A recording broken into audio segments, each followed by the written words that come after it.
Écoutons ce type-là. Voilà, ce type imbu de sa personne, ce jeune homme imbu de sa personne.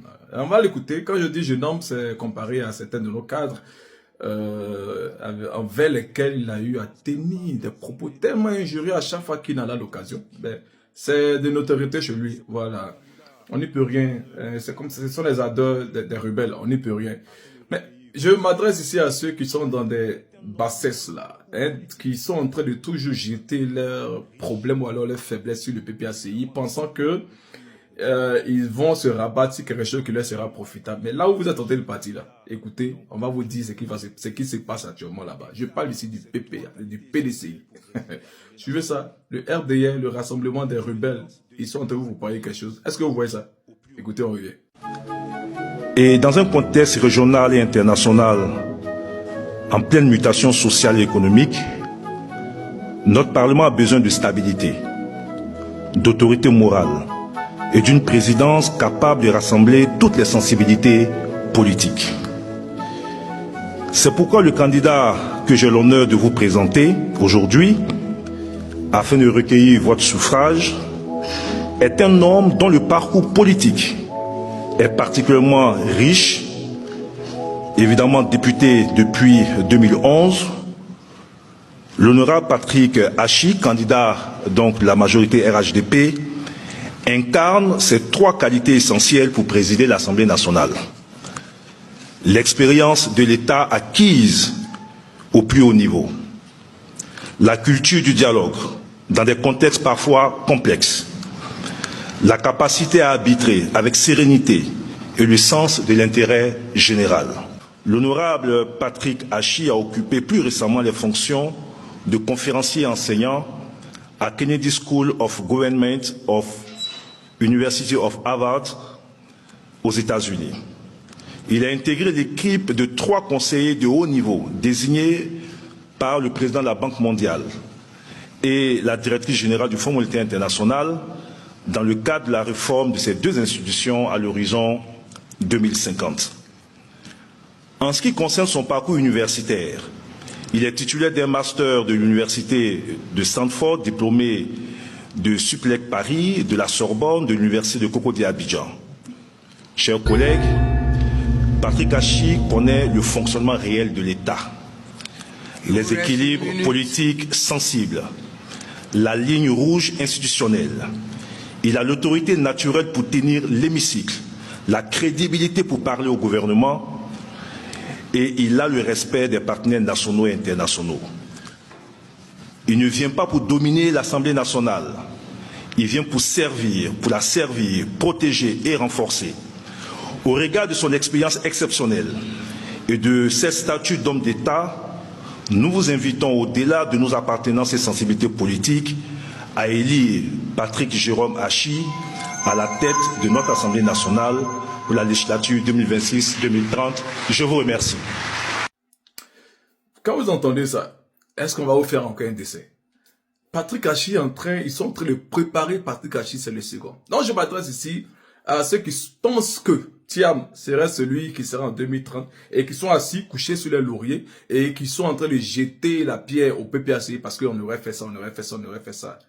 Cacher les médiocrités derrière les faits qui n'ont même pas de sens. Mais je vais vous dire, Patrick Hachi, il était Premier ministre, tout comme Draman Ouattara qui était Premier ministre. Mais qu'est-ce qu'il fait quand il finit d'être Premier ministre? Il va aux États-Unis. C'est pas la même information que Draman Ouattara, là, FMI et quoi, on parle là. C'est la même chose que Patrick Hachi allait faire. Lui, par contre, il allait encore pour qu'on fasse un travail plus profond. Parce que son travail, vous savez qu'au fur et à mesure qu'on évolue, mais il faudrait actualiser, il faudrait adapter les stratégies au contexte. Donc c'est ce qu'il est parti faire là-bas. Et quand il revient, on le nomme comme président de l'Assemblée nationale. Mais vous savez que le président de l'Assemblée nationale, il a un poids très important, diplomatique très important. Il utilise son réseau et puis le petit pouvoir qu'on lui donne là pour encore plus accroître la position étrangère, les relations étrangères du pays. Non, quand on finit ça là, c'est quoi qui va vous étonner ici? C'est quoi qui va vous étonner? Vous n'avez pas vu Adama Bitogo la dernière fois? Lui aussi, il était à l'Assemblée nationale, tout ça. C'est ça qu'ils ont vu. Et puis, bah, lui, on l'a cassé rapidement. Parce qu'on savait que lui, déjà, bien avant, il avait l'intention, il loignait le fauteuil présidentiel. D'abord. Et puis maintenant, voici maintenant comment il a commencé à étendre ces choses-là. Donc, voilà. Mais pour Patrick Hachi, dans son cas, C'est un dessin bien tracé. Il allait faire une formation, il est revenu. Donc, ils sont en train de présenter comme ça pour dire, OK, voici. Et l'autre, voici. Comment est-ce que nous l'avons préparé? Il est apte, il a toutes les institutions. Président de l'Assemblée nationale, tu as été Premier ministre, tu es président de l'Assemblée nationale. Il reste quoi encore? Si c'est pas pour être président de la République. Qu'est-ce qui reste dans ce pays-là? Donc, restez là, dormez. Tiens, vous pensez que la France, c'était un petit jeu pour vous, de vous rallier, de venir dans l'opposition. Et demain, vous allez partir donner, vous allez partir vous accorder avec le RDR. Mais, Bédier, vous ne connaissez pas ce qui s'est passé avec le président Bédier. On va vous dire, Bédier, notre pépé Bédier, vous ne savez pas ce qui s'est passé. Et c'est votre jeune président que vous avez mis à la tête de votre parti politique. Vous pensez qu'il va changer quoi? Parce que même parcours qu'il est en train de, vous êtes en train de te taguer, ce même parcours-là. L'autre, ils sont en train de vous dire que Patrick Haché aussi, lui aussi, il a fait un truc. Jusqu'à lui, on l'a appelé pour aller donner des formations. Donc, vous allez nous dire quoi? C'est comme ça, le RDA est en train aussi se positionner. Ne venez pas même maintenant, on va essayer. On va se mettre main dans la main pour enlever cela, pour que ce pays-là, il y ait la chance pour tous. C'est ça qu'on veut, pour que le méritant soit président.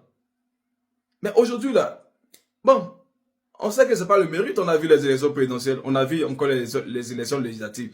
Et quand on écoute, même les gens maintenant qui sortent de ces élections-là, vous voyez que ce qui s'est passé là, ça n'a rien à voir, c'est tout sauf le mérite. Voilà. Mais, il n'est pas tard. Main dans la main. Le PPACI reste sur sa position. Ses militants restent sur leur position. Non aux 4 mandats. Nous n'allons pas lécher les bottes d'Edamon Ouattara. C'est pas possible. Tout ce que nous le faisons en fonction de la Constitution. S'il y a les discours, s'il y a les échanges engagés, c'est que la Constitution nous permet.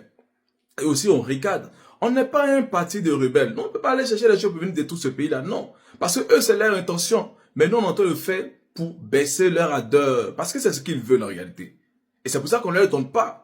Vous voulez aller chaud, nous, on va venir à la discussion. C'est tout. Voilà.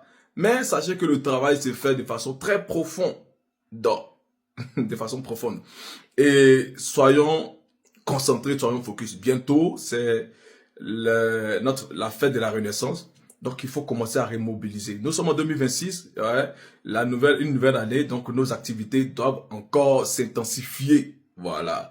Il y avait un silence, mais un silence qui travaille. Et maintenant, il faut toujours continuer à mobiliser. Le parti a ses activités précises dans son calendrier, hein, dans son calendrier annuel. Donc, comme dans la fête de la Renaissance, donc là, c'est une fête statutaire. Donc, il va falloir que nous nous mobilisons pour cette fête-là. Et puis, bien avant, bien après, ou alors maintenant, on ne lâche pas la vision, le combat que nous avons contre le 4e mandat. Donc, c'est ça.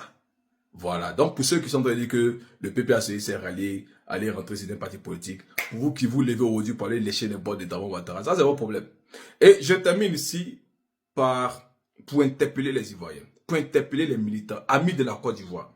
Quand vous voyez qu'un communicant n'est plus dans le combat, mais quittez sa page. Parce que c'est quand vous êtes encore là-bas que ça lui donne combien de milliers de vues, combien de milliers d'abonnés comme ça. Parce que c'est vous qu'elle est encouragée. Et quand les gens, peut-être qu'ils leur donnent de l'argent pour venir insulter ou alors pour venir trahir le combat là, ils voient que, ah ok, il a encore tel nombre d'abonnés, peut-être 2000 abonnés, 20 000 abonnés, 300 000 abonnés, 400 000 abonnés, 1 million d'abonnés, 2 millions d'abonnés. Et c'est vous qui êtes là-bas en train de donner toute cette cote là. Parce que les gens veulent de le racheter, c'est tout ça aussi qu'on regarde. Il y a combien de personnes qui te croient encore crédibles. C'est ça, c'est comme ça qu'on regarde. Donc, si vous êtes encore abonné à lui, c'est qu'on peut dire qu'il y a telle personne qui l'écoute. Parce que quand tu n'es pas d'accord avec quelqu'un, tu n'es plus d'accord avec les propos de quelqu'un, mais il faut quitter sa page. Il faut quitter sa page. Et ça, c'est bon. Ça sécurise. Nous autres qui sommes dans le vrai combat, on est en train de lutter là. Ça nous donne une marge de sécurité quand même. Ça nous donne aussi un truc d'avancer. Parce que là-bas aussi, ça déstabilise l'adversaire. Donc, quittez la page des gens qui ne sont plus dans la ligne directive, dans la ligne de combat. Il faut quitter leur page automatiquement. C'est pour ça que je t'invite ici à partager la vidéo. Quitte la page. Quittez la page. Ne leur donne plus cette force-là. Voilà. Parce que la lutte, c'est tous ces aspects-là. Donc, sur ce, soyez salués et que Dieu bénisse la Côte d'Ivoire. Que Dieu bénisse le président Laurent Gbagbo et que Dieu bénisse les pays le peuple frère de l'AES. On est ensemble. Je vous remercie.